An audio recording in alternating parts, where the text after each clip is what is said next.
नमस्कार मित्रों, green world publication में आप सभी लोगों का हार्दिक स्वागत है। आज हम लोगों का अगला लेक्चर जो तीसरा लेक्चर है वह है वन शॉट स्टैटिक जीके से संदर्भित लेक्चर है।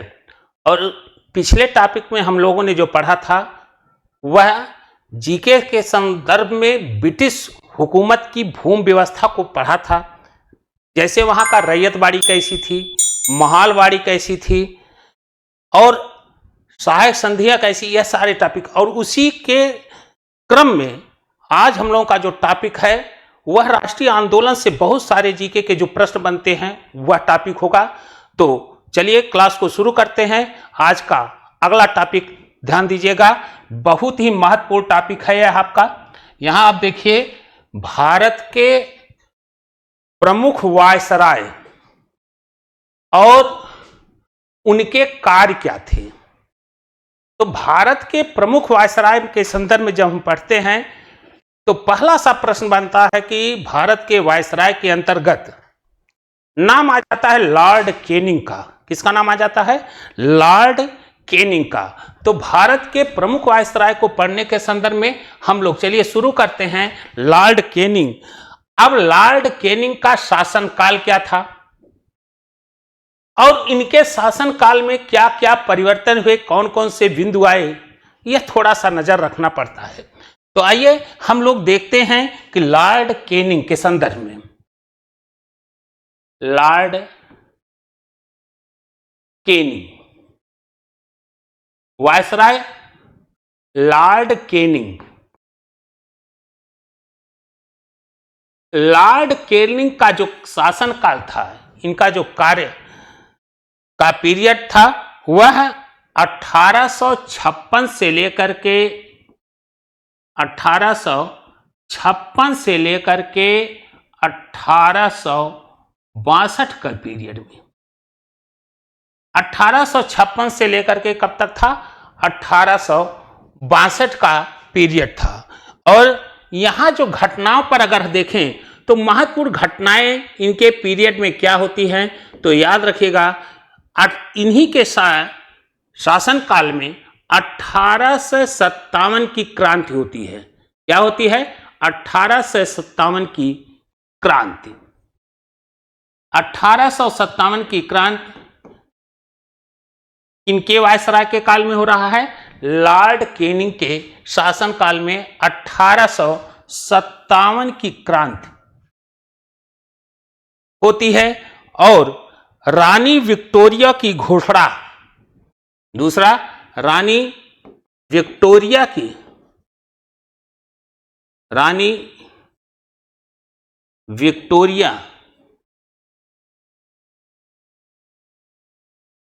विक्टोरिया के द्वारा घोषित किया जाता है।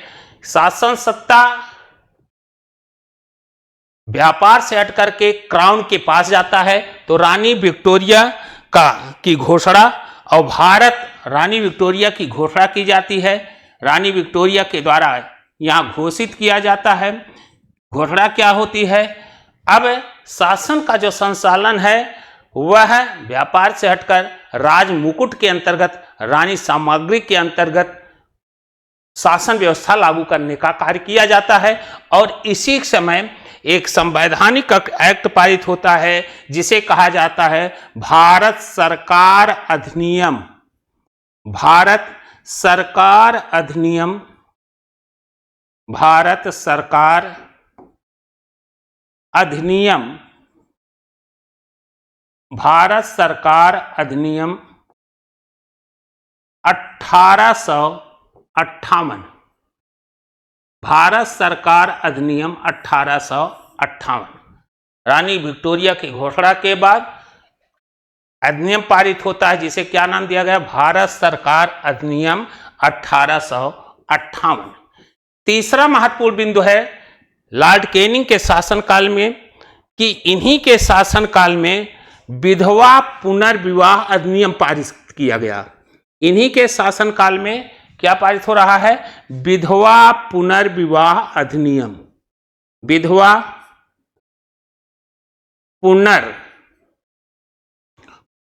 पुनर्विवाह विधवा पुनर्विवाह अधिनियम, विधवा पुनर्विवाह अधिनियम। विधवा पुनर्विवाह अधिनियम भी लॉर्ड कैनिंग के शासनकाल में पारित किया गया। चौथे बिंदु पर अगर हम ध्यान देंगे तो चौथा बिंदु भारतीय परिषद अधिनियम 1861, भारतीय परिषद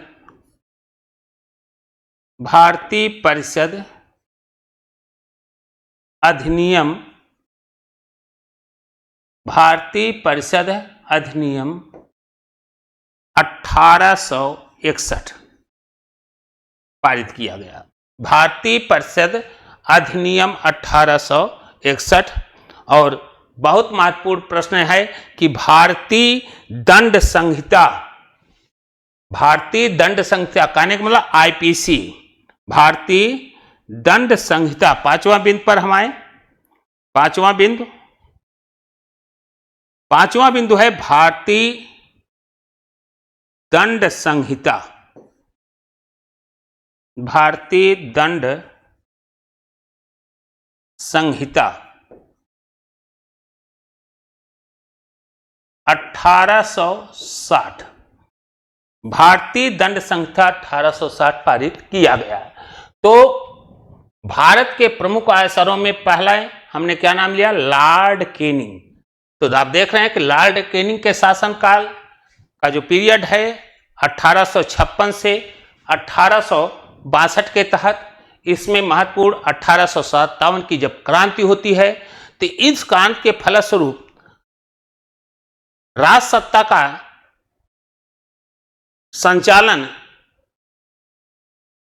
व्यापार से हट करके सामग्री के या राजमुकुट के अधीन लाया जाता है। और राजमुकुट के अधीन ला करके रानी विक्टोरिया का उस समय घोषणा की जाती है उनके द्वारा, और पारित होता है भारत सरकार अधिनियम 1858 पारित कर दिया जाता है।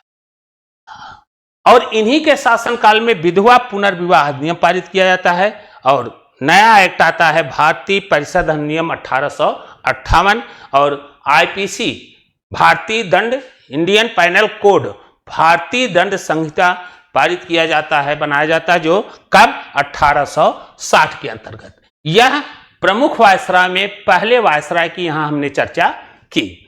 चलिए अब हम लोग देखते हैं कि भारत के प्रमुख वायसराय में दूसरे कौन प्रमुख वायसराय आते हैं, वह है कौन।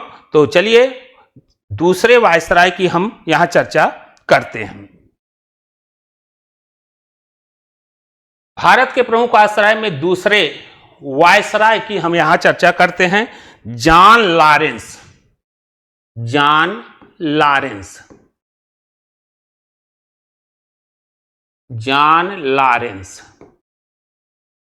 दूसरे वायसराय यहां क्या नाम ले रहे हैं? प्रमुख वायसरायों की हम चर्चा करेंगे, जिसमें है आपके कौन? जॉन लॉरेंस, जिनका शासनकाल 1864 से 1869 तक, इनका पीरियड कब से कब रहा?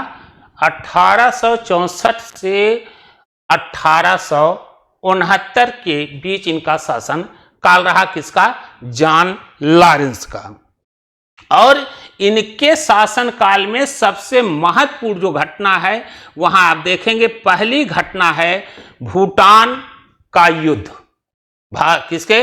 इनके बीच का जो इनका घटना है, सबसे प्रमुख घटना है इनका भूटान के साथ युद्ध, भारत का, यहां लिख सकते हैं भूटान का युद्ध। भूटान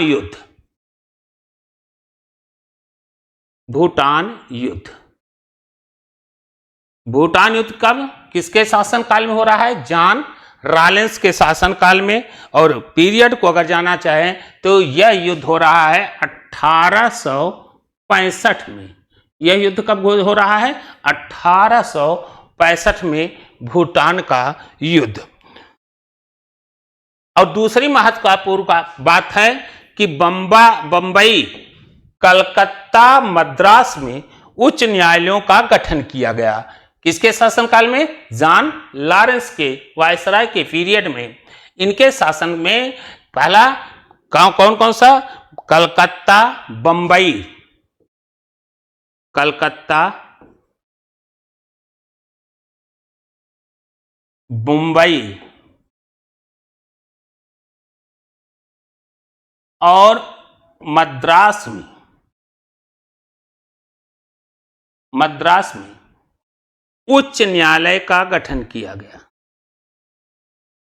उच्च न्यायालय का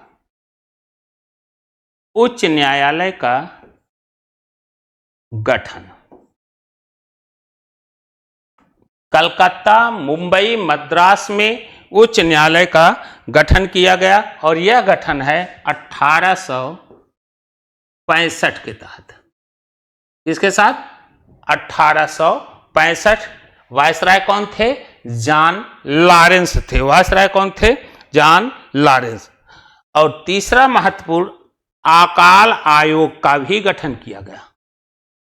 अकाल आयोग का गठन किया गया। अकाल आयोग का गठन किया गया। अकाल आयोग का गठन इनके शासन का। तो जॉन लॉरेंस के पीरियड 1864 से 1869 में, 1865 के अंतर्गत भूटान युद्ध, जबकि कलकत्ता, मुंबई, मद्रास में उच्च न्यायालयों का गठन किया गया और साथ ही साथ इन्हीं के शासनकाल में अकाल आयोग भी बनाया गया। तो यह रहे आपके कौन? दूसरे वायसराय, अर्थात कौन? John Lawrence. अगला है, अगले वायसराय के संदर्भ में अगर हम जाने तो जो महत्वपूर्ण है वह मेयो का शासनकाल देखा जाए। तीसरे वायसराय कौन? Lord Mayo. Lord Mayo. अब लॉर्ड मेयो का पीरियड जान लिया जाए। 1869 से 1872 1869 से कब तक? 1872। 1869 से लेकर के कब तक? 1872 के पीरियड में लॉर्ड मेयो भारत के वायसराय के रूप में रहे और इनके द्वारा सबसे पहले भारत के सांख्यिकी सर्वेक्षण, भारत के सांख्यिकीय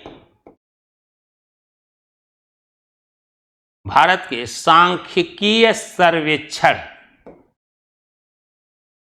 भारत के सांख्यिकीय सर्वेक्षण की स्थापना की गई।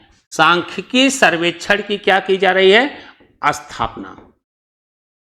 लॉर्ड मेयो के शासनकाल में भारतीय सांख्यिकी सर्वेक्षण की स्थापना। दूसरा है कि कृषि और वाणिज्य विभाग भी खोले जा रहे हैं। कृषि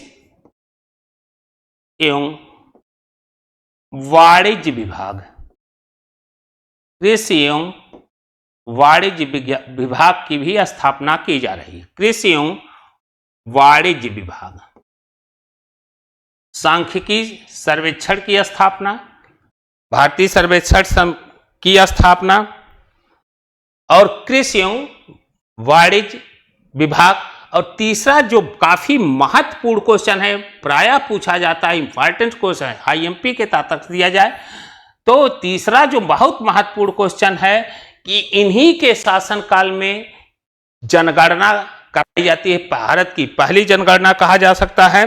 1872 में भारत की प्रमुख जनगणना, इन्हीं के शासनकाल में क्या किया जा रहा है? जनगणना।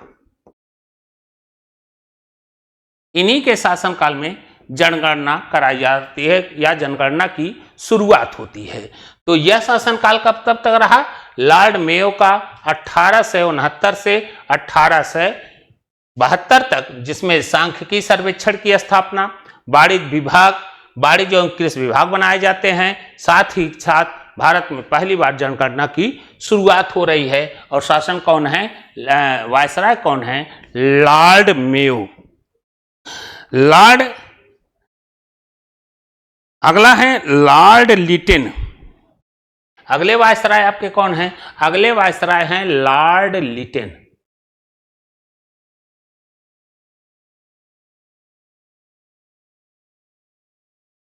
अगले वायसराय आपके हैं कौन, लॉर्ड लिटन। लिटन, इनका शासनकाल 1876 से 1880।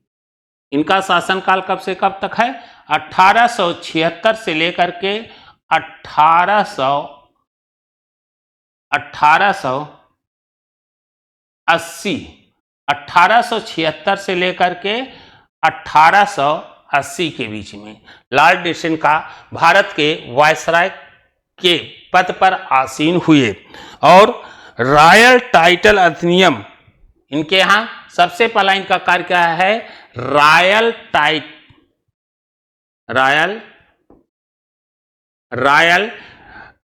टाइटल अधिनियम पारित किया गया। रॉयल टाइटल, पहला रॉयल टाइटल अधिनियम को पारित किया गया। कौन सा अधिनियम, रॉयल टाइटल अधिनियम। और यह अधिनियम कब पारित किया जा रहा है, यह ध्यान दीजिएगा, 1876 में। कब पारित हो रहा है, 1876 के तहत रॉयल टाइटल अधिनियम को पारित किया गया। और सबसे महत्वपूर्ण यह भी ध्यान दीजिएगा, वर्नाक्यूलर प्रेस एक्ट। वर्नाक्यूलर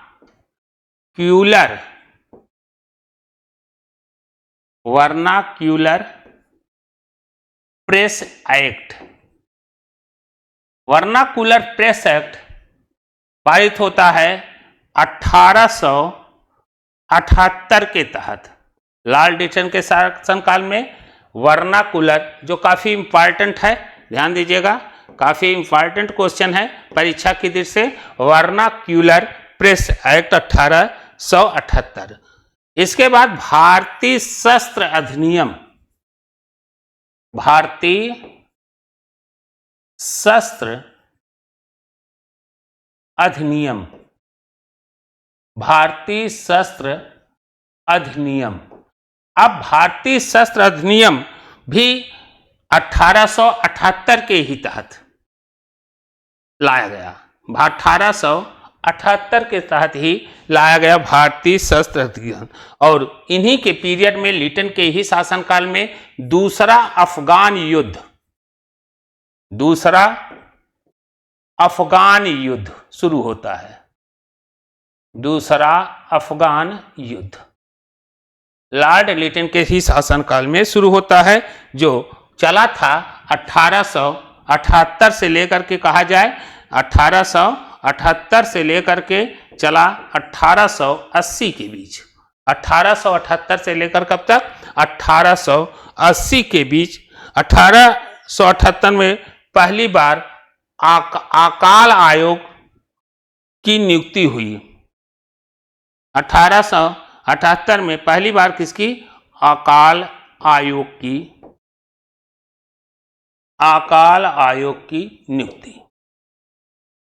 यह रहा लॉर्ड लिटन के शासनकाल में। और इसमें सबसे महत्वपूर्ण याद रखिएगा, वर्नाक्यूलर प्रेस एक्ट। काफी ही परीक्षाओं में पूछे भी गए हैं और संभावनाएं उसी के आधार पर बताई जाती हैं कि अच्छे प्रश्न बनते हैं। तो रॉयल टाइटल अधिनियम पास हुआ, वर्नाक्यूलर प्रेस एक्ट बनाया गया 1800, और भारतीय शस्त्र अधिनियम 1878। दूसरा अफगान युद्ध जो 1878 और 1880 के बीच में चला। चलते हैं दूसरे प्रश्न पर। दूसरा, लॉर्ड लिटन के बाद भारत के वायसराय बनते हैं लॉर्ड रिपन। लिटन के बाद वायसराय कौन बनते हैं, लॉर्ड रिपन। आइए लॉर्ड रिपन के संदर्भ में जानें। लॉर्ड रिपन,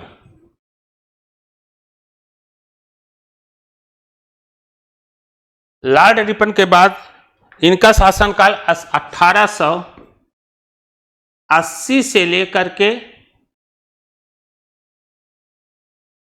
लॉर्ड रिपन 1880 से लेकर के कहा जाए तो 1884। लॉर्ड रिपन का शासनकाल कब से कब? 1880 से लेकर 1884। इनकी शासनकाल में पहली जनगणना, यहां क्या कहा गया? पहली नियमित जनगणना, मतलब यहीं से शुरू हो जाता है अनवरत जनगणना की प्रोसीजर, जो प्रक्रिया है यही इसी के शासनकाल के बाद अनवरत हो जाती है।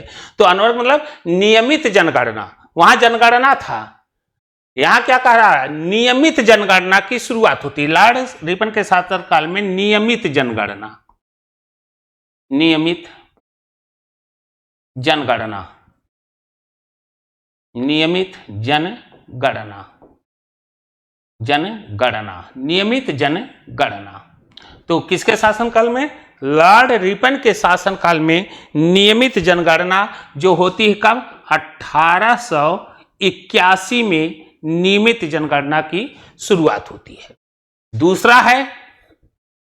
दूसरा अगर इनके शासनकाल को देखा जाए तो 1882 में, 1881 में हुआ था, यहां 1882 में स्थानीय स्वशासन, स्थानीय स्वशासन,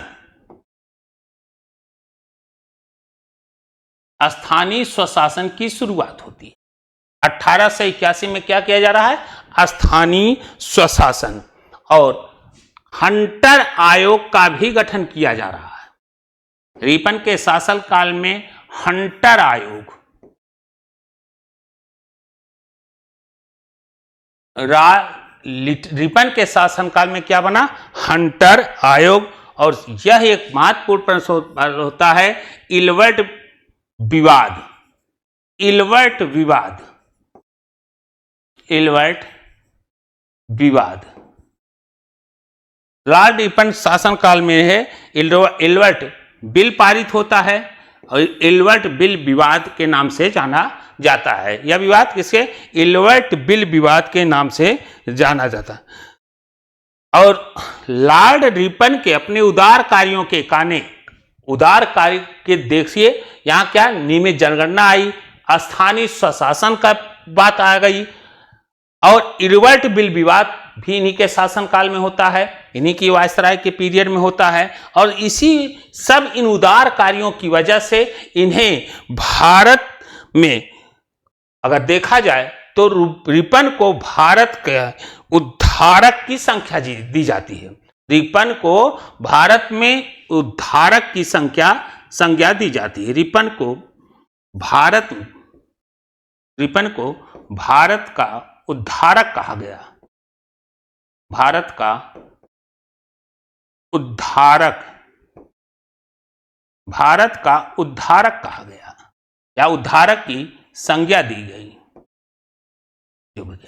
तो इनके उदार कार्यों के नाते ही रिपन को भारत का उद्धारक की संज्ञा दी गई। अब यहां इंपॉर्टेंट तो सारे हैं, लेकिन सबसे महत्वपूर्ण प्रश्न आपका जो है वह स्थानीय स्वशासन भी है, नियमित जनगणना भी पूछे जाते हैं, और इल्बर्ट बिल भी यह आपका लिए बहुत महत्वपूर्ण है। तो कहने का मतलब यहां से 3 प्रश्न आपके लिए बेहद महत्वपूर्ण हैं, जो एक विद्यार्थी को जानना बहुत ही आवश्यक है। वह कौन सा है? नियमित जनगणना, स्थानीय स्वशासन, इल्बर्ट बिल विवाद।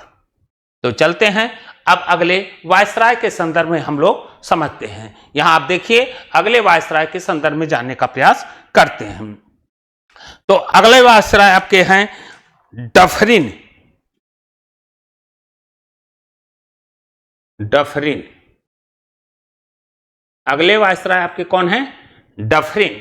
डफरिन का कार्यकाल अगर देखा जाए तो 1884 से 1888 में, 1884 से लेकर 1888 में 1884 से लेकर इनका शासनकाल कब तक रहा?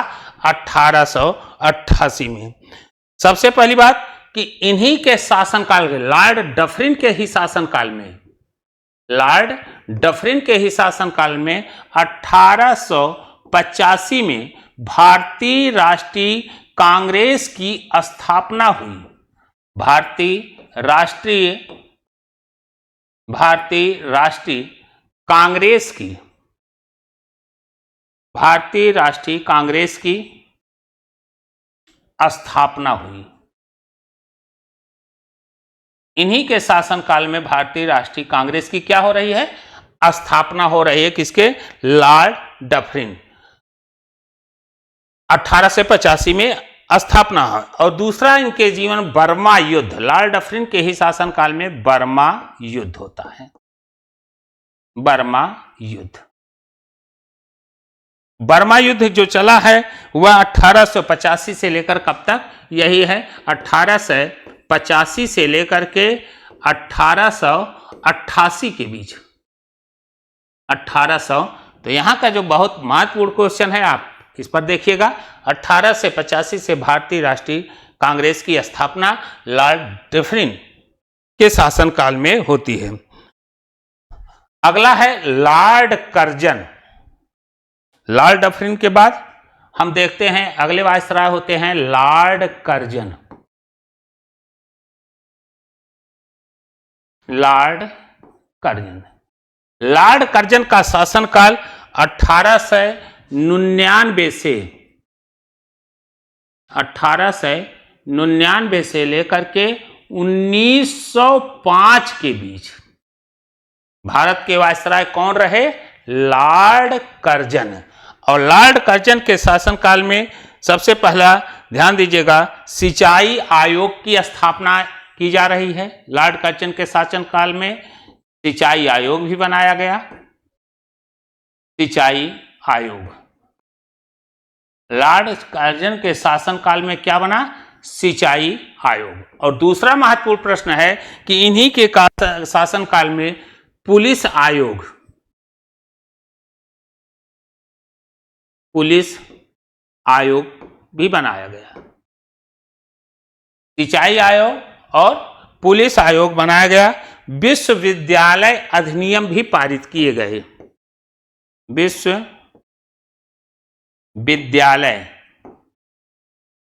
विश्वविद्यालय अधिनियम, विश्वविद्यालय अधिनियम भी पारित किया गया।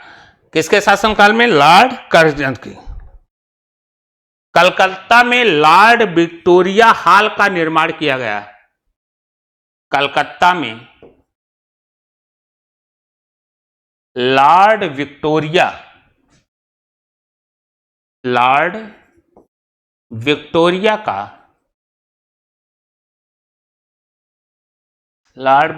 का हॉल बनाया गया।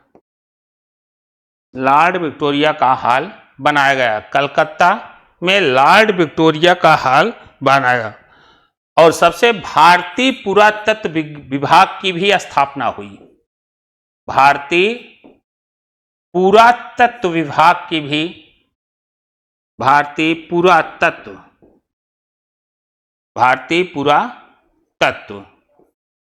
विभाग, भारतीय पुरातत्व विभाग, भारतीय पुरातत्व विभाग की स्थापना की गई। 1905 में सबसे बेहद प्रश्न ध्यान दीजिएगा, 1905 में बंगाल का विभाजन हुआ। बंगाल का विभाजन 1905 में बंगाल का, तो बेहद महत्वपूर्ण क्वेश्चन। 1905 में बंगाल का विभाजन, विश्वविद्यालय आयोग, यह और भारतीय पुरातत्व विभाग की स्थापना, यह लॉर्ड कर्जन के से संदर्भित बेहद महत्वपूर्ण प्रश्न रहे हैं जो पूछे जाते हैं। तो अगला चलते हैं। लॉर्ड कर्जन के शासनकाल के बाद शासन आता है लॉर्ड मिंटो का। लॉर्ड मिंटो का, लॉर्ड कर्जन के शासनकाल के बाद आते हैं कौन? Lord Minto. लॉर्ड वायसराय कौन होते हैं? Lord Minto. लॉर्ड मिंटो का शासनकाल 1905 से 1910 के बीच, 1905 से लेकर के 1910 के बीच भारत के वायसराय के रूप में रहे लॉर्ड मिंटो। और इन्हीं के शासनकाल में स्वदेशी आंदोलन की शुरुआत होती है। कौन सा? स्वदेशी आंदोलन। लॉर्ड मिंटो के शासनकाल में क्या शुरू हो रहा है? स्वदेशी आंदोलन का उद्भव हुआ। और सूरत अधिवेशन में, ध्यान दीजिएगा, सूरत अधिवेशन जो देखेंगे, सूरत अधिवेशन 1907 में, सूरत अधिवेशन कहने का मतलब कब? 1907 में कांग्रेस का विभाजन हो जाता है। कांग्रेस का विभाजन, कांग्रेस का विभाजन, कांग्रेस दो गुटों में विभाजित हो जाती है। कब? इन्हीं के शासन काल में। और इन्हीं के शासनकाल में 1906 में, 1906 में ढाका में आगा खां, ढाका में आगा खां और नवाब सलीमुल्लाह खां के नेतृत्व में, कहने वाला इस समय नवाब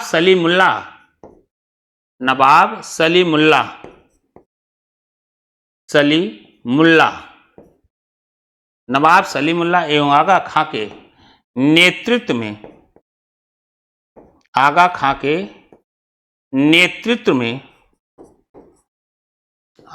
के नेतृत्व में मुस्लिम लीग की स्थापना की जाती है। मुस्लिम लीग की स्थापना। तो मुस्लिम लीग की स्थापना, अच्छा प्रश्न बनता है, कहां, किस वायसराय के शासनकाल में? Lord Minto. दूसरा बेहद महत्वपूर्ण बात, कांग्रेस का विभाजन, सूरत में अधिवेशन और स्वदेशी। यह तीनों प्रश्न लॉर्ड मिंटो से काफी अच्छे प्रश्न बनते हैं। तो चलें, लॉर्ड मिंटो के बाद अगला प्रश्न हमारा है, अगले वायसराय हमारे कौन हैं? Lord Hardinge. अगले वायसराय हैं Lord Hardinge. Lord Hardinge. Lord Hardinge के शासनकाल रहा 1910 से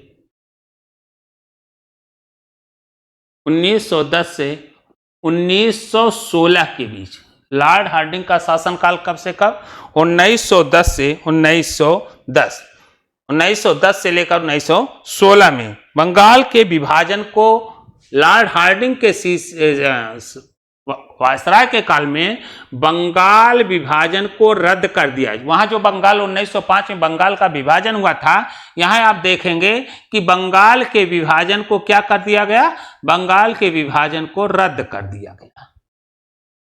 1905 में जो बंगाल का विभाजन हुआ था, बंगाल के विभाजन को क्या किया गया?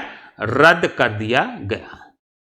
बंगाल के विभाजन को रद्द कर दिया गया। बंगाल के विभाजन को रद्द कर दिया गया। और यह रद्द कब होता है? 1911 के तहत बंगाल का जो विभाजन किया गया था उसे पूरी तरह से समाप्त कर दिया जाता। और दूसरा लॉर्ड हार्डिंग काल, शासनकाल बहुत ही महत्वपूर्ण है। कलकत्ता जो भारत की राजधानी हुआ करती थी, अब कलकत्ता से भारत की राजधानी कलकत्ता से कहां लाई गई? दिल्ली। भारत की राजधानी कहां लाई गई? कलकत्ता से दिल्ली। कलकत्ता से दिल्ली भारत की राजधानी स्थानांतरित की गई। भारत की राजधानी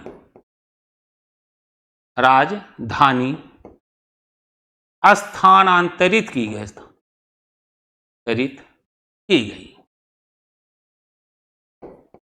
लॉर्ड हार्डिंग काल में बंगाल का विभाजन रद्द हुआ, और कलकत्ता से राजधानी कहाँ लाई गई? नई दिल्ली लाई गई। और यह सन कब है? 1912 में। राजधानी कब बनी? 1912 में। कलकत्ता से दिल्ली राजधानी, कलकत्ता से दिल्ली राजधानी जो आई है 1911 के तहत। बंगाल का विभाजन भी रद्द हो रहा है, कलकत्ता से दिल्ली राजधानी बनाई जा रही है। अगले चलते हैं हम लोग। अगले वायसराय होते हैं चेम्सफोर्ड। अगले वायसराय कौन है? चेम्सफोर्ड। अगले वायसराय आपके हैं चेम्सफोर्ड। अब चेम्सफोर्ड का शासनकाल 1916 से लेकर के 1921 के बीच। 1916 से लेकर का कब तक रहा? 1921 के बीच में। अब यहां देखेंगे 1916 से 1921 के बीच में गांधी जी की वापसी भी हो रही है। गांधी जी की वापसी, भारत आ रहे हैं दक्षिण अफ्रीका से, गांधी जी की क्या हो रही है? वापसी। इसके शासनकाल में गांधी जी आए? चेम्सफोर्ड। दूसरा, होम रूल लीग की स्थापना। भारत में होम रूल लीग की स्थापना, दूसरा महत्वपूर्ण कार्य क्या हुआ? होम रूल की स्थापना। और तीसरा सबसे महत्वपूर्ण क्वेश्चन, 1916 में लखनऊ अधिवेशन में, लखनऊ अधिवेशन के तहत, लखनऊ अधिवेशन के तहत, लखनऊ अधिवेशन के तहत जो कांग्रेस का विभाजन हुआ था, वह कांग्रेस का पुनर्मिलन हुआ। कांग्रेस का पुनर्मिलन, कांग्रेस का क्या हुआ? पुनर्मिलन। कहने का मतलब जो कांग्रेस विभाजित थी वह नष्ट किया गया और कांग्रेस पूर्व अवस्था में पुनः मिलन हुआ। और सबसे महत्वपूर्ण घटना 1919 का, 21 तक है ना, 1919 का रोलेक्ट एक्ट पास हुआ। रोलेक्ट एक्ट 1919 में क्या पास हुआ? रोलेक्ट एक्ट पास हुआ। किसके शासनकाल में? चेम्सफोर्ड। और जलियांवाला बाग नरसंहार, जलियांवाला बाग, जलियांवाला बाग नरसंहार, जलियांवाला बाग नरसंहार 13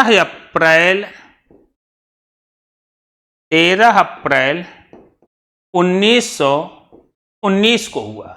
जलियांवाला बाग नरसंहार कब? 13 अप्रैल 1919 में हुआ।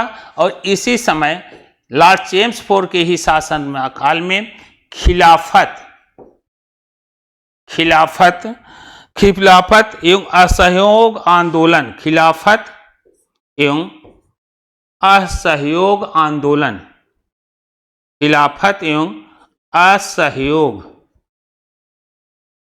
आंदोलन की शुरुआत होती है। खिलाफत एवं असहयोग आंदोलन की शुरुआत होती है। 1919 में खिलाफत आंदोलन, 1920 में असहयोग आंदोलन।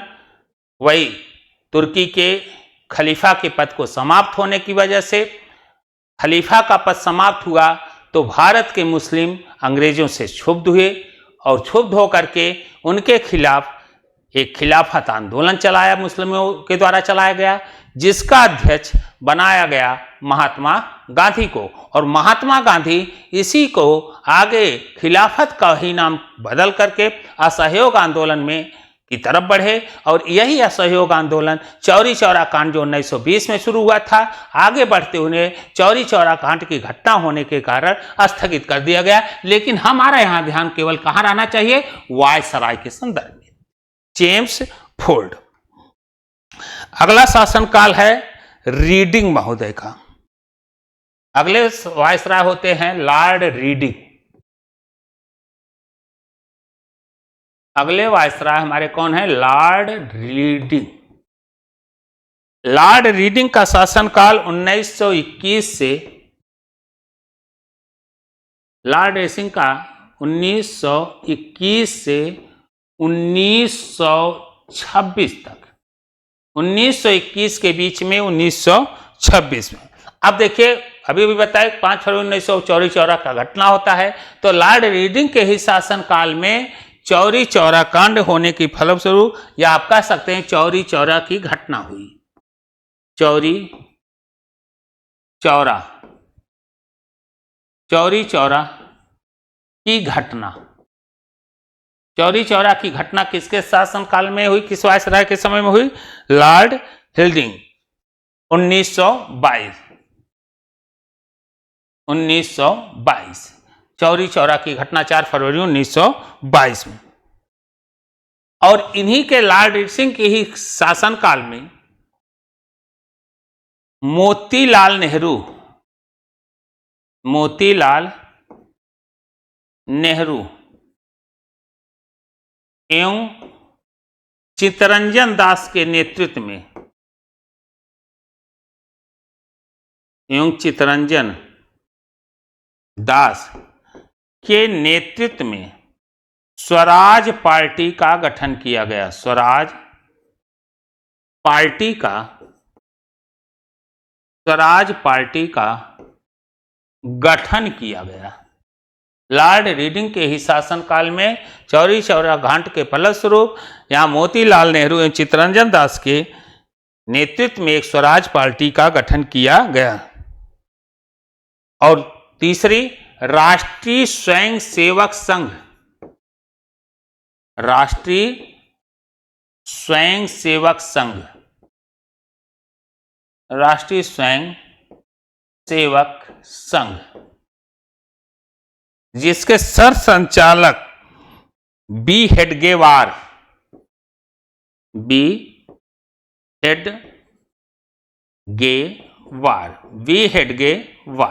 इसके संचालक, संघ संचालक कौन थे?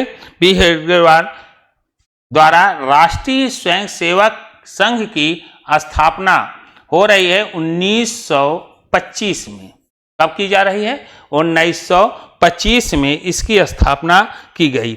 भारत और इंग्लैंड में एक साथ परीक्षाओं का आयोजन, भारत और इंग्लैंड में ICS की परीक्षाओं का एक साथ आयोजन भी किया गया।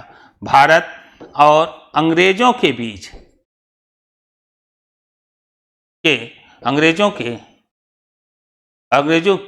की ICS की परीक्षा एक साथ कराने का प्रयोग किया गया। भारत और इंग्लैंड में एक साथ परीक्षा का कराया गया। एक साथ परीक्षाएं कराई गई। किसके शासनकाल में? लॉर्ड रीडिंग के शासनकाल में भारत और अंग्रेजों में एक साथ परीक्षा आयोजित किया गया। एक साथ परीक्षा आयोजित किया गया। तो यह किसका रहा? लॉर्ड रीडिंग के कार्य में क्या हुआ? चौरी चौरा की घटना हुई, स्वराज पार्टी की स्थापना हुई, RSS राष्ट्रीय स्वयं संघ बी हेडगेवार के नेतृत्व में 1925 में इसकी स्थापना की जा रही है। और भारत और अंग्रेजों के साथ होने वाली संयुक्त परीक्षाएं, एक साथ परीक्षा का आयोजन किया गया। अगला है Irwin, Lord Irwin.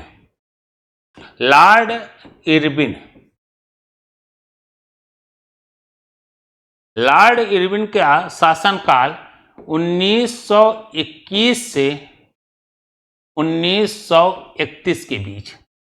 Lord Irwin का शासनकाल 1921 से 1931 के बीच। और इनके शासनकाल में सबसे महत्वपूर्ण बात यह है कि साइमन कमीशन आया। साइमन कमीशन 1928 में भारत आया। साइमन कमीशन 1928 में क्या हुआ, भारत आया।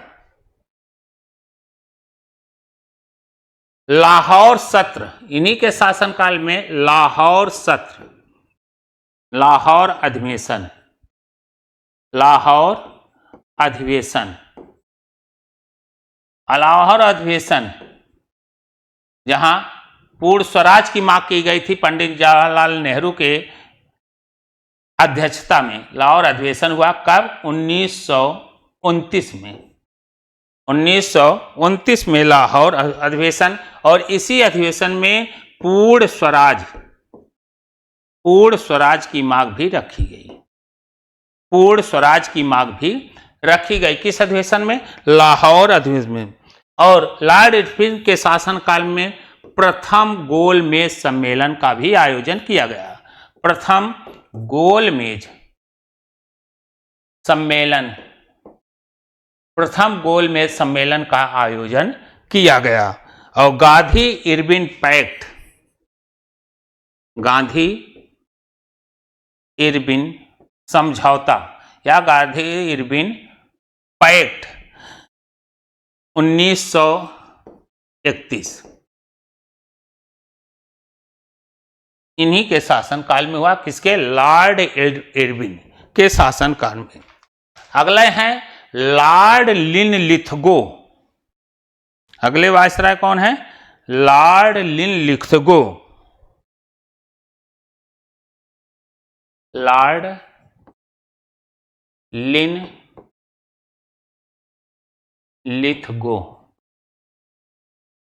Lord Linlithgow. लॉर्ड लिनलिथगो का शासनकाल 1936 से 1944 तक। लॉर्ड लिनलिथगो का शासनकाल 1936 से 1944 तक। कहने का मतलब द्वितीय विश्व युद्ध का आरंभ। आप देखें 1936 सही है, तो इनके शासनकाल में द्वितीय विश्व युद्ध कब चला था, 1939 से 1945 में द्वितीय विश्व युद्ध का आरंभ। द्वितीय विश्व युद्ध का आरंभ कब चला था, 1939 से लेकर के 1945 के बीच में। और दूसरा इनके शासनकाल का महत्वपूर्ण घटना, सुभाष चंद्र बोस के कांग्रेस अध्यक्ष पद से इस्तीफा। सुभाष चंद्र बोस का कांग्रेस अध्यक्ष पद से इस्तीफा। कांग्रेस अध्यक्ष पद से इस्तीफा 1939 के तहत सुभाष चंद्र बोस के द्वारा कांग्रेस अध्यक्ष पद से इस्तीफा किया और फॉरवर्ड ब्लॉक की स्थापना आगे चलकर करते हैं। अगस्त प्रस्ताव को कांग्रेस द्वारा अपनी स्वीकृति। अगस्त प्रस्ताव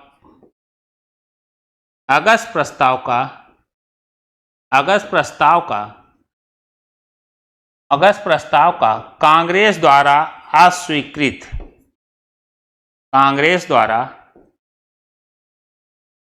अस्वीकार किया जाना। अगस्त प्रस्ताव कब आया था, 1940 में। क्रिप्स मिशन, लॉर्ड लिनलिथगो के शासनकाल में क्रिप्स मिशन कब आया, 1942 में। भारत छोड़ो आंदोलन 44 तक थे, तो भारत छोड़ो आंदोलन 1942। भारत छोड़ो आंदोलन 1942। अगले हैं बेबिल। लॉर्ड लिनलिथगो का शासन देखे। अगले आपके कौन हैं, बेबिल, वायसराय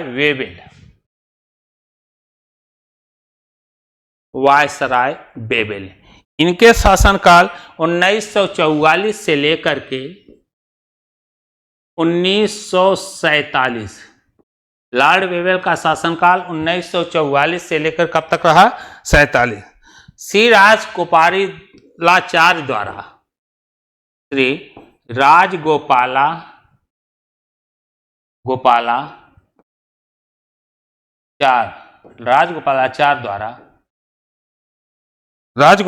द्वारा CR फार्मूला लाया गया है। CR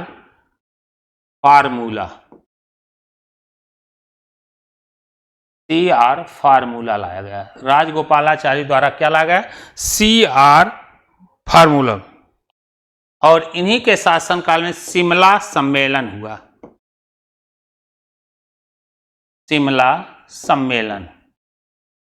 इन्हीं के शासनकाल में शिमला सम्मेलन का आयोजन भी किया गया। नौसेना विद्रोह भी इन्हीं के शासनकाल में नौसेना विद्रोह भी हुआ। नौसेना विद्रोह। और साथ ही साथ 1946 में कैबिनेट मिशन भारत आया। 1946 में कैबिनेट मिशन कहाँ आया? भारत आया।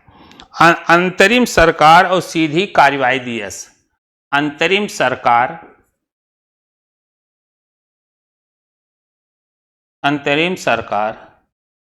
और सीधी कार्यवाही दिवस।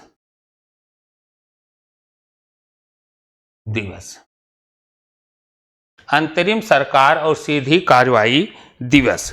तो ये रहे प्रमुख वायसराय और उनके कार्य।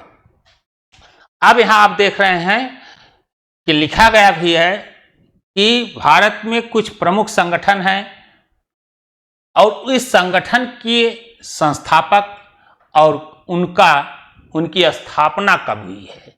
तो आप यहां देख रहे हैं कि प्रमुख संगठन में एशियाटिक सोसाइटी, यहां देखा ही रहा होगा, एशियाटिक सोसाइटी की स्थापना 1784 में विलियम जोन्स ने की थी। एशियाटिक सोसाइटी की स्थापना 1784 में विलियम जोन्स ने की। आत्मी सभा की स्थापना 1815 में राजा राम मोहन राय द्वारा किया गया। वेदांत कॉलेज की भी स्थापना राजा राम मोहन राय के द्वारा 1825 में की गई। तो आत्मी सभा 1815 और वेदांत कॉलेज की स्थापना 1825 में राजा राम मोहन राय के द्वारा किया गया। ब्रह्म समाज की स्थापना 1828 में राजा राम मोहन राय ने रखी। तत्वबोधिनी सभा की स्थापना 1839 में देवेंद्र नाथ ठाकुर के द्वारा की गई। ब्रिटिश सार्वजनिक सभा 1843 में दादा भाई रोजी के द्वारा, ब्रिटिश सार्वजनिक सभा की स्थापना 1843 में दादा भाई नौरोजी, जिसने द वेल्थ ऑफ नेशन लिखा था, धन निष्कासन के संदर्भ में बहुत सारी बातें कही थी। मोहम्मदन एंग्लो लिटरेरी सोसाइटी की स्थापना 1863 में अब्दुल लतीफ के द्वारा किया गया था। किसके द्वारा किया गया था? अब्दुल लतीफ के द्वारा किया गया था। चलिए बढ़ते हैं अगले प्रश्नों की तरफ। अगला देखिए प्रश्न यहां लिखा गया, किसान एवं नागरिक विद्रोह। किसान एवं नागरिक विद्रोह की यहां चर्चा की गई है। किसान एवं नागरिक विद्रोहों में हम थोड़ी सी यहां आपको चर्चा करेंगे कि किसान और नागरिक विद्रोह में कौन कौन से भारतीय में विद्रोह हुए, कौन कौन से विद्रोह यहां हुए थे, इनकी चर्चा हम करने चल रहे हैं। पहला है सन्यासी विद्रोह।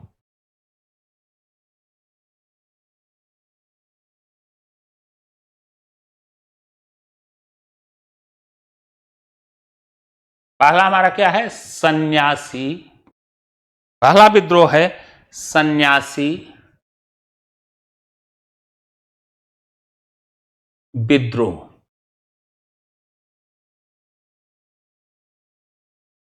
अब यहां आप देखेंगे सन्यासी विद्रोह यह कब हो रहा है, तो सन्यासी विद्रोह बच्चों हुआ 1760 से लेकर के कब तक, 1800 तक।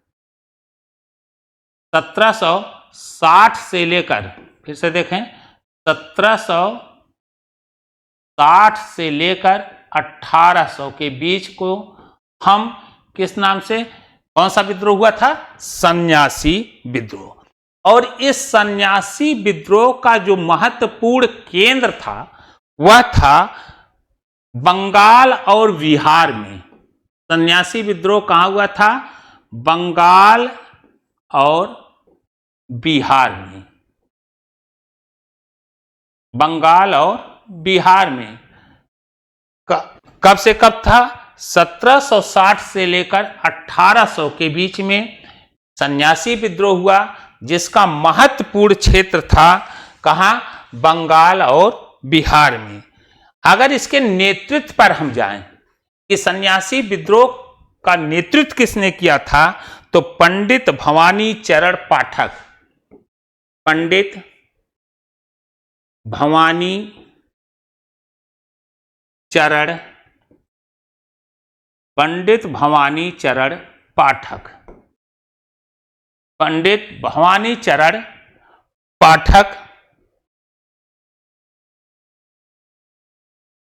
और दूसरे हैं केना सरकार, नाम है केना सरकार। केना सरकार। तो सन्यासी विद्रोह कब से कब, 1760 से लेकर के 1800 के बीच में। दूसरा विद्रोह है फकीर विद्रोह। दूसरा कौन सा है, फकीर विद्रोह। सन्यासी विद्रोह कब चला, 1760 से 1800। इसके बाद आपका है फकीर विद्रोह, जो जिसका पीरियड है 1776 से 1777।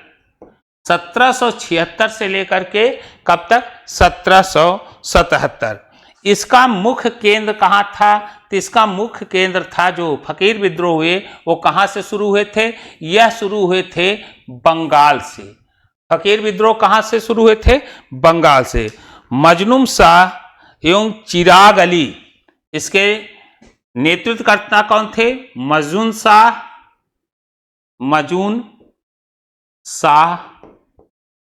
एवं चिराग अली।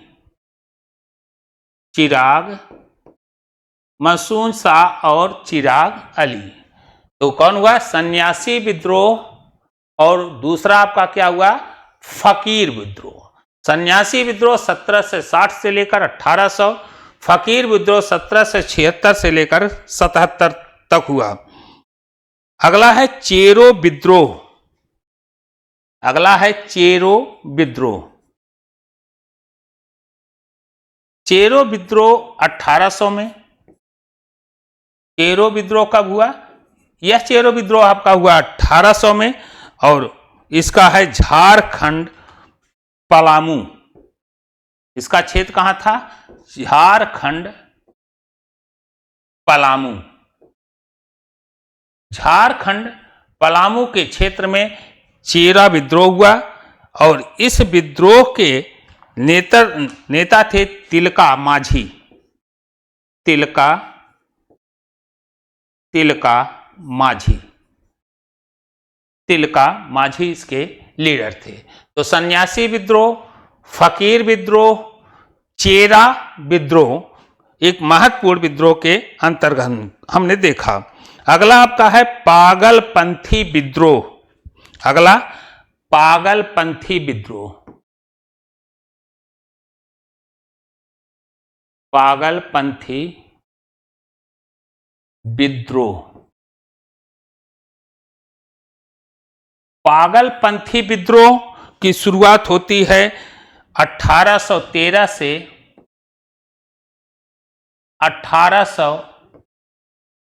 1831 के बीच में। पागलपंथी विद्रोह कब से कब चला?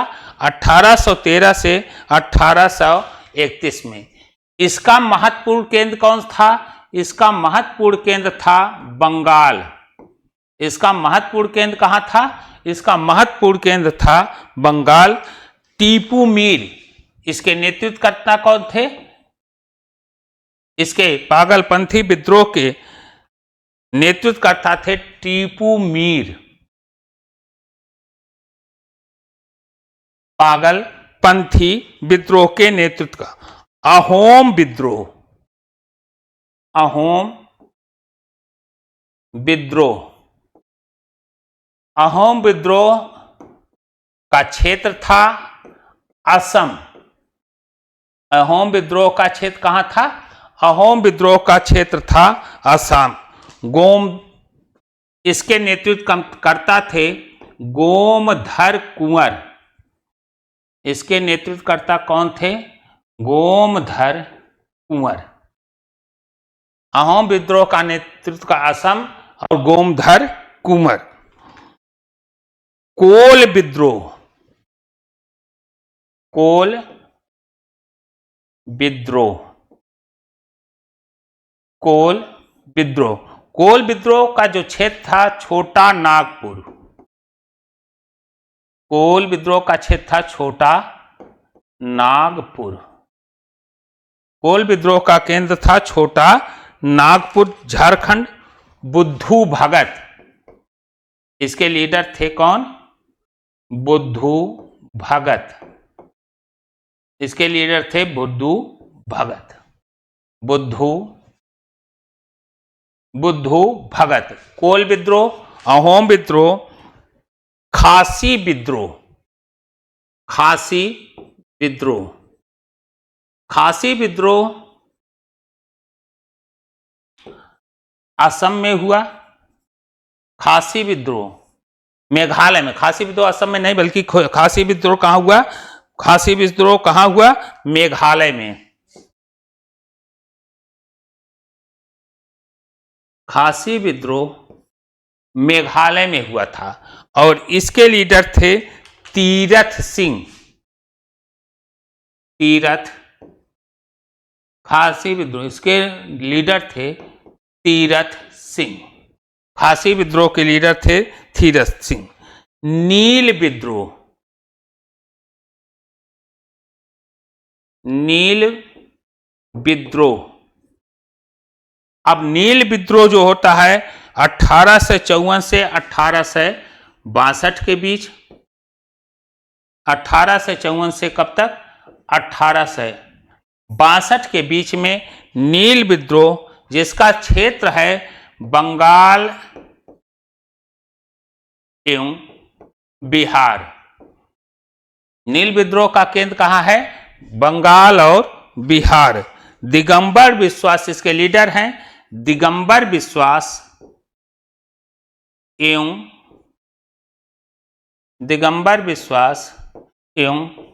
विष्णु विश्वास। इसके लीडर कौन है? दिगंबर विश्वास एवं विष्णु विश्वास इसके लीडर थे नील विद्रोह के। संथाल विद्रोह। अगला आपका क्या है? संथाल विद्रोह। संथाल विद्रोह जो हुआ था 1855-56 में। संथाल विद्रोह कब हुआ था? 1855 एवं 56 में। आज संथाल विद्रोह जिसका केंद्र था बंगाल एवं बिहार। केंद्र कहां था? केंद्र इसका था, संथाल विद्रोह का केंद्र था बंगाल और बिहार, जिसके सिद्धू और कान्हू लीडर थे। सिद्धू एवं कान्हू। सिद्धू एवं कान्हू इसके प्रमुख लीडर थे। उसके बाद है मुंडा विद्रोह। ये रहा आपका पागलपंथ, अहोम विद्रोह, कोल विद्रोह, खासी, नील और संथाल। चलिए अगले कुछ और विद्रोहों को देखते हैं। अगला आपका है मुंडा विद्रोह। मुंडा विद्रोह। मुंडा विद्रोह जो हुआ था वह है आपका 1895 से 1900 के बीच। 1895 से कब तक? 1900 के बीच में मुंडा विद्रोह हुआ, और यह जो इसका क्षेत्र था झारखंड। इस मुंडा विद्रोह का क्षेत्र कहां था? इसका क्षेत्र है झारखंड। मुंडा विद्रोह का कहां है? झारखंड। और जिसके लीडर हैं बिरसा मुंडा। जिसके लीडर कौन है? बिरसा मुंडा। अगला विद्रोह आपका है पावना विद्रोह। पावना विद्रोह। पावना विद्रोह बंगाल में हुआ था। पावना विद्रोह कहां था? बंगाल में। पावना विद्रोह बंगाल में हुआ था, और इसके लीडर थे ईशान चंद्र राय। ईशान चंद्र राय। इसके प्रमुख लीडरों में ईशान चंद्र राय एवं शंभूपाल। ईशान चंद्र और कौन थे? शंभूपाल। और पावना विद्रोह के अगर तिथि को जानना चाहें तो पावना विद्रोह हुआ था 1817 से 1825 के बीच में। पावना विद्रोह। मोपला विद्रोह।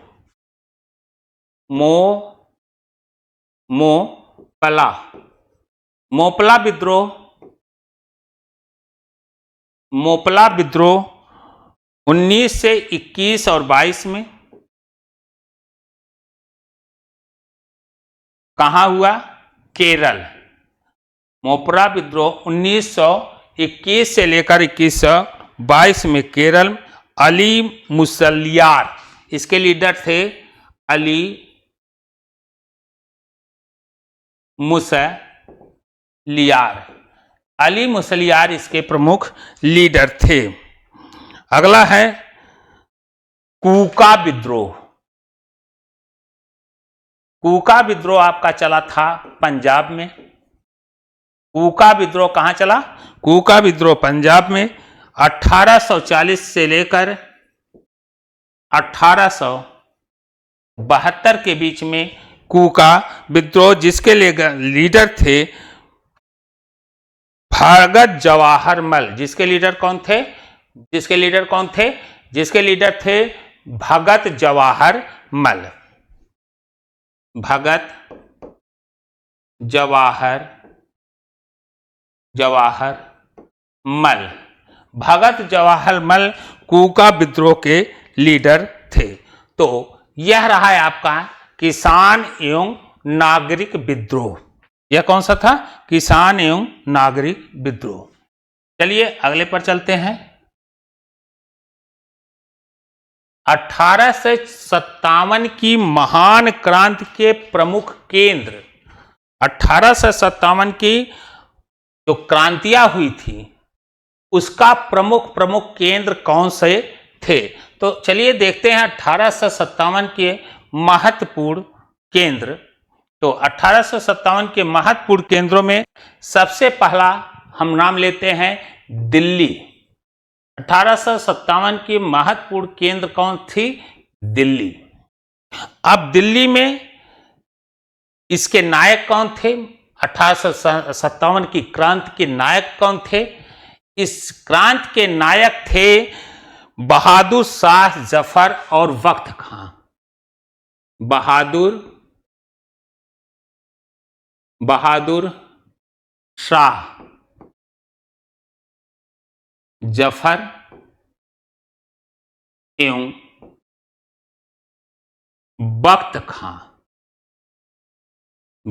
खां इसके नेतृत्व करता थे। 1857 की क्रांति के नेतृत्व बहादुर शाह जफर एवं वक्त खां।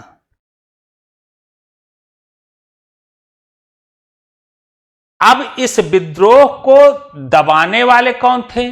जो 1857 में जब दिल्ली में यह क्रांति हुई तो इस विद्रोह को दबाने वाले ब्रिटिश नायक कौन थे? ब्रिटिश के कौन थे जिसने इस विद्रोह को दबाया, तो इस विद्रोह को दबाने वाले नायकों में निकलस, क्या नाम था, निकलसन एवं हडसन।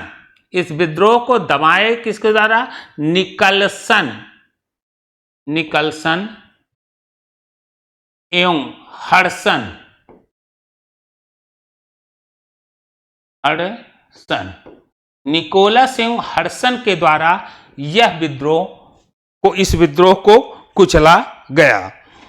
अगला विद्रोह दिल्ली के प्रमुख इस विद्रोह को करने वाले कौन, किसके नेतृत्व में चला था, बहादुर शाह जफर बख्तो, और इस विद्रोह को दबाया निकोलस एवं हडसन ने।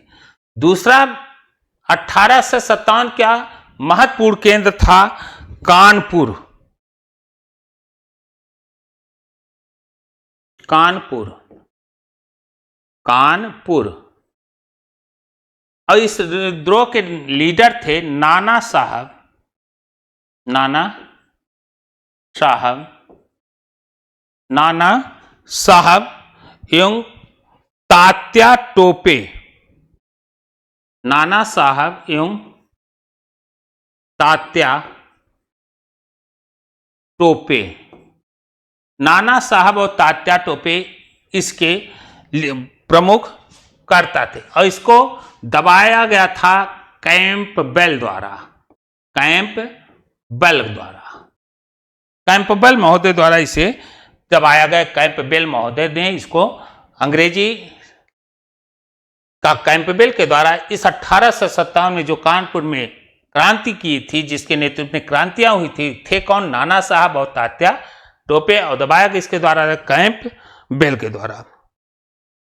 तीसरा प्रमुख केंद्र था लखनऊ। लखनऊ में 1857 की क्रांति का नेतृत्व करने वाली थे हजरत बेगम हजरत महल, बेगम हजरत महल, बेगम हजरत महल। और इस विद्रोह के नेतृत्व को दबाया था Henry Lawrence, Henry Lawrence. Henry Lawrence मारा गया, ये भी ध्यान दीजिएगा। और बाद में इस विद्रोह को दबाया किसने, कैंपबेल ने, हेनरी लॉरेंस और कैंपबेल। अगला है चौथा झांसी। यह 1857 की क्रांति के प्रमुख केंद्र थे झांसी। झांसी में इसको नेतृत्व किया रानी लक्ष्मीबाई, रानी लक्ष्मीबाई, रानी लक्ष्मीबाई के द्वारा। और इस नेतृत्व को दबाया गया ह्यू रोज द्वारा, इसके द्वारा, ह्यू रोज के द्वारा दबाया गया। इलाहाबाद भी 1857 की क्रांति का महत्वपूर्ण केंद्र था, इलाहाबाद। और इस केंद्र का नेतृत्व किए थे लियाकत अली, लियाकत अली। और इस को दबाने वाले थे हडसन, नहीं, कर्नल नील, कर्नल नील। इस विद्रोह को किसके द्वारा दबाया गया था, कर्नल नील। फैजाबाद, फैजाबाद 1857 का महत्वपूर्ण केंद्र भी बना, फैजाबाद, जिसमें थे मौलवी अहमदुल्लाह शाह, मौलवी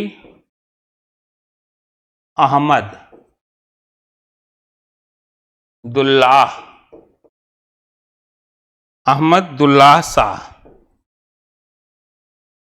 इसको दबाया था कर्नल नील ने, अहमदुल्लाह शाह। इसको भी किसने दबाया, कर्नल नील।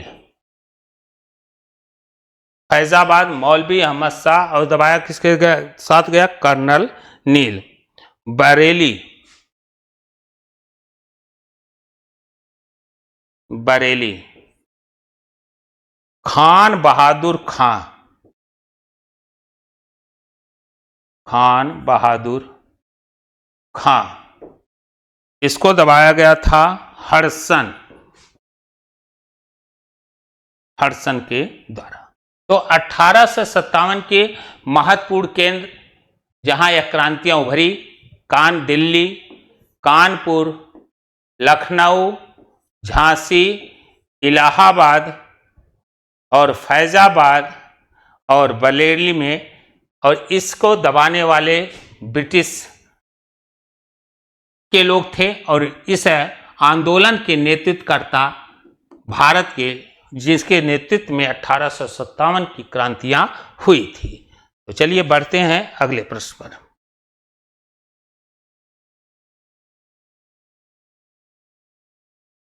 प्रमुख वंश एवं उनके संस्थापक। प्रमुख वंश, अब तक के भारत के इतिहास के प्रमुख वंश कौन कौन से हुए थे, इन पर हम चर्चा करते हैं। तो पहला वंश अगर हम देखें तो प्रमुख वंशों में पहला वंश जो है वह हमारे यहाँ का हर्यक वंश। कौन सा वंश है? हर्यक वंश।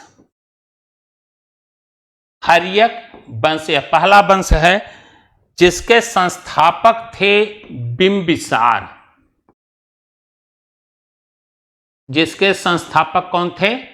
बिंबिसार। हर्यक वंश के संस्थापक बिंबिसार। दूसरा वंशावली है शिशुनाग वंश।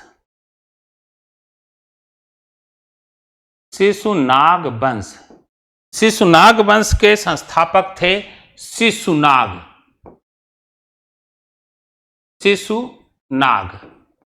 इस वंश के संस्थापक कौन थे? शिशुनाग। तीसरा वंश नंद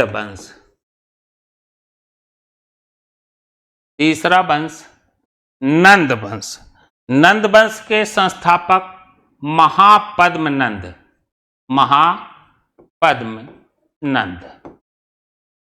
नंद वंश के संस्थापक कौन थे?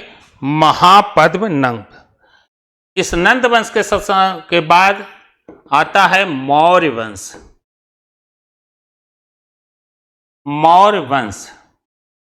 और मौर्य वंश के संस्थापक थे चंद्रगुप्त मौर्य। इसके बाद मौर्य वंश के बाद आता है पांचवा आपका, मौर्य वंश के बाद आता है शुंग वंश। और इस वंश के संस्थापक थे पुष्यमित्र शुंग।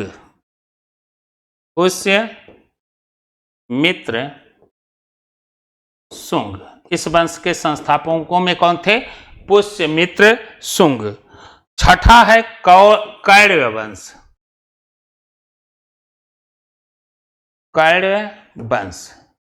अब कैरव वंश के संस्थापक थे वसुदेव। कैरव वंश के संस्थापक कौन थे? वसुदेव। सातवां है संगम वंश। शुंग वंश, कैरव वंश और संगम वंश।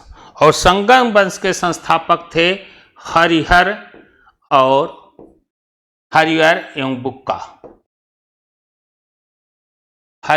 एवं बुक्का इस वंश के। आठवां जो वंश है हमारे यहाँ का वह है गुप्त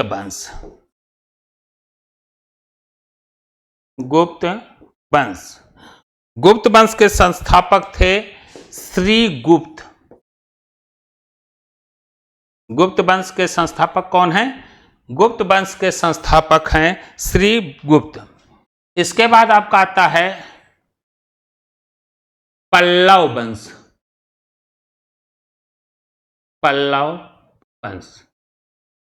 अब पल्लव वंश के संस्थापक थे सिंहवर्मन चतुर्थ।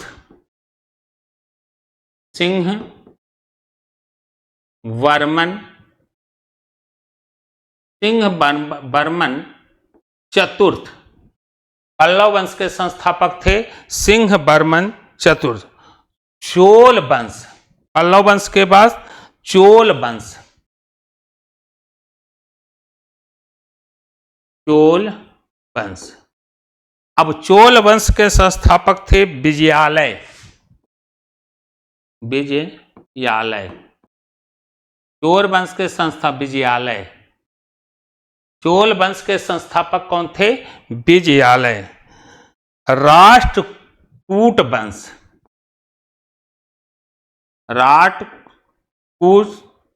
राष्ट्रकूट वंश। राष्ट्रकूट वंश। इस वंश के संस्थापक थे दंतिदुर्ग। दंतिदुर्ग। इस वंश के संस्थापक कौन थे? इस वंश के संस्थापक थे आपके दंतिदुर्ग। इसके बाद चालुक्य वंश। चालुक्य वंश। इसके वंश के सबसे प्रतापी शासक थे पुलकेशिन द्वितीय, लेकिन इस वंश के संस्थापक हैं जयसिंह। जयसिंह, जबकि सबसे प्रतापी पुलकेशिन द्वितीय था। चालुक्य वंश। होयसल वंश।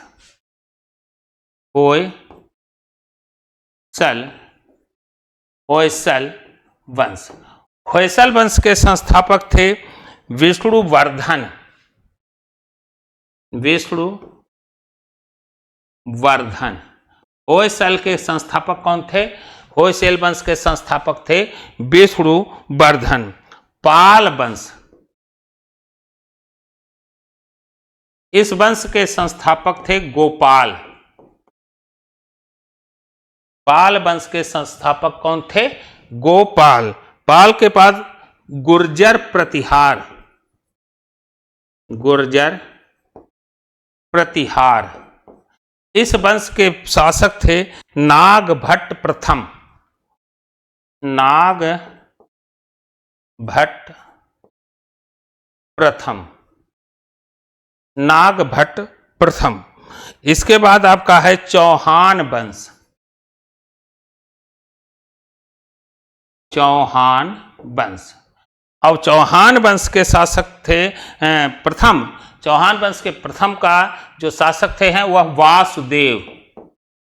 वासुदेव। चौहान वंश के प्रथम शासक कौन आते हैं? वासुदेव। तो ये रहा आपका इससे संबंधित चौहान वंश। अब चौहान वंश के बाद अगर हम देखें तो चौहान वंश के बाद परमार वंश। परमार वंश। चौहान वंश के बाद कौन आते हैं? परमार वंश। और इसके शासक थे उपेंद्र राज। उपेंद्र राज। चौहान परमार वंश के शासक थे उपेंद्र राज। चंदेल वंश। चंदेल वंश के संस्थापक थे नन्हुन। नन्हु।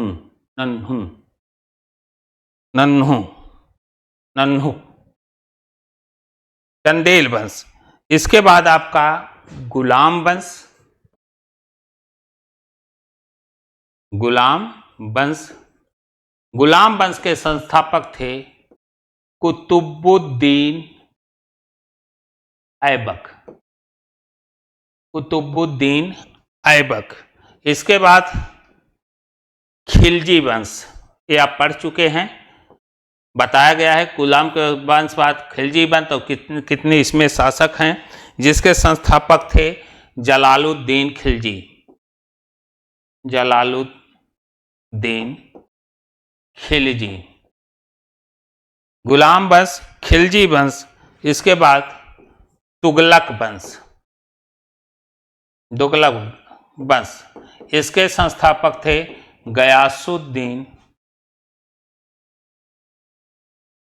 गयासुद्दीन तुगलक। अब तुगलक वंश के बाद देखा जाए तो सैयद वंश। सैयद वंश। सैयद वंश के संस्थापक थे खिज्र खां। सैयद वंश के संस्थापक कौन थे? खिज्र खां। सैयद वंश के बाद लोदी वंश। लोदी वंश आता है जिसके थे बहलोल लोदी। बहलोल लोदी। इस वंश के संस्थापक कौन थे? बहलोल लोधी। इसके बाद मुगल वंश, मुगल वंश का संस्थापक बाबर। मुगल वंश का संस्थापक कौन था? बाबर। इसके बाद भोसले वंश, भोसले वंश, भोसले वंश के संस्थापक थे शिवाजी। भोसले वंश के संस्थापक कौन थे? शिवाजी। तो प्रमुख वंश एवं उनके संस्थापक की यहां हमने चर्चा कर दी। प्रमुख वंश और उनके संस्थापक। चलिए अगले टर्म को देखते हैं। भारतीय राष्ट्रीय कांग्रेस के अधिवेशन। अगला क्या है कि भारतीय राष्ट्रीय कांग्रेस के कौन अधिवेशन कब कब किए गए। तो भारतीय राष्ट्रीय कांग्रेस के अधिवेशन और उनके अध्यक्ष का नाम हम यहाँ चर्चा कर देते हैं। तो भारतीय राष्ट्रीय कांग्रेस का अधिवेशन 1885 में कहाँ हुआ था? मुंबई। कहाँ हुआ था? 1885 में। इसके अध्यक्ष कौन थे? व्योमेश चंद्र बनर्जी। व्योमेश चंद्र बनर्जी, व्योमेश चंद्र बनर्जी इसके अध्यक्ष थे। और यह प्रथम अधिवेशन था। दूसरा अधिवेशन हुआ था 1886 में, और यह अधिवेशन जो हुआ था कलकत्ता। दूसरा अधिवेशन कहाँ हुआ? कलकत्ता। इस अधिवेशन की अध्यक्षता किए थे दादा भाई नौरोजी। दादा भाई नौरोजी 1886 में। 1887 में भारतीय राष्ट्रीय कांग्रेस का जो अधिवेशन हुआ था वह मद्रास में। 1887 में भारतीय राष्ट्रीय कांग्रेस का मद्रास में सैयद बदरुद्दीन तैयब जी, सैयद बदरुद्दीन तैयब जी, सैयद बदरुद्दीन तैयब जी। 1888 में भारतीय राष्ट्रीय कांग्रेस का अधिवेशन इलाहाबाद, और इसके अध्यक्ष थे जॉर्ज यूले। जॉर्ज यूले इसके अध्यक्ष थे। 1889 में बॉम्बे में इसका अधिवेशन हुआ। कहाँ हुआ? बॉम्बे में। Sir William Wedderburn, sir William Wedderburn के नेतृत्व में हुआ। 1890 में इसका अधिवेशन कलकत्ता। 1890 में कलकत्ता में। इसके अध्यक्ष थे फिरोज शाह मेहता। फिरोज शाह मेहता इसके अध्यक्ष कौन थे? फिरोज शाह मेहता। 1891 में नागपुर, इसका अध्ययन कहाँ किया गया? नागपुर। आनंद चार्लू इसके अध्यक्ष थे। आनंद चार्लू, आनंद चार्लू। 1892 में, 1892 में इलाहाबाद, इसके अध्यक्ष थे व्योमेश चंद्र बनर्जी। व्योमेश चंद्र बनर्जी इसके अध्यक्ष थे। 1893 में, 1893 में इसके केंद्र था, कहाँ हुआ था? लाहौर। और 1893 में भारतीय राष्ट्रीय कांग्रेस की अध्यक्षता फिर एक बार दादा भाई नौरोजी के द्वारा की गई। दादा भाई नौरोजी 1893 में।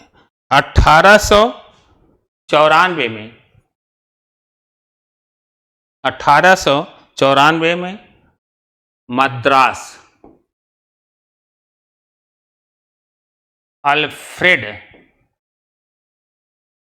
बेब 1895 में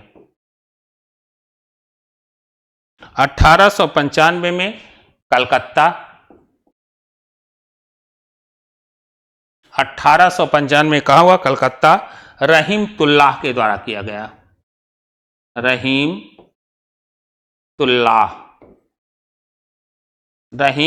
के द्वारा किया गया। 1897 में 1895 में कलकत्ता नहीं बल्कि 1896 में कलकत्ता में हुआ था, जिसका एक ये था। 1895 में अगर देखा जाए तो 1895 में सुरेंद्रनाथ बनर्जी द्वारा किया गया था। इसके द्वारा सुरेंद्रनाथ बनर्जी ने भारतीय राष्ट्रीय कांग्रेस की अध्यक्षता की थी, जो हुआ था पूना में। कहाँ हुआ था? पूना में। यहां ध्यान देना इस बात का। 1897 में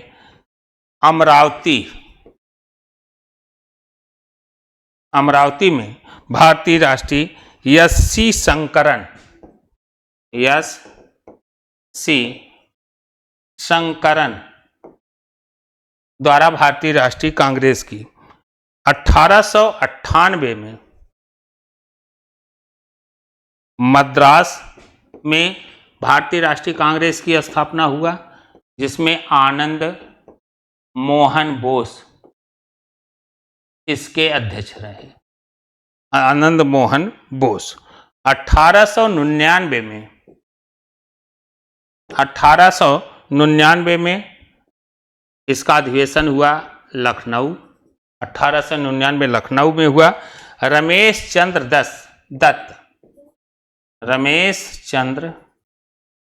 दत्त इसके अध्यक्ष रहे। 1900 में,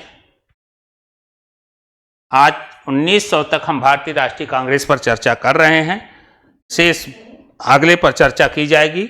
1900 में 1899 में लखनऊ में हुआ था। 1900 में लाहौर में एन.जी.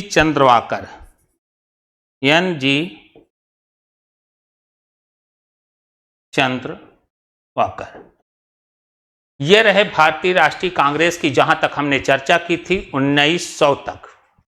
भारतीय राष्ट्रीय कांग्रेस के प्रमुख अध्यक्षों की यहां हमने चर्चा की, और भी शेष अध्यक्ष जो चर्चा करनी है वह बाद में की जाएगी। तो इसी के बाद अगले टॉपिक को हम देखते हैं, और आज का क्लास यहीं पर समाप्त करते हैं। मित्रों, जो भी आपके जीके के महत्वपूर्ण प्रश्न है उस पर हम पर चर्चा करते रहेंगे, और आप अपने चैनल को लाइक, सब्सक्राइब, शेयर करना न भूलें। तो जय हिंद, जय भारत।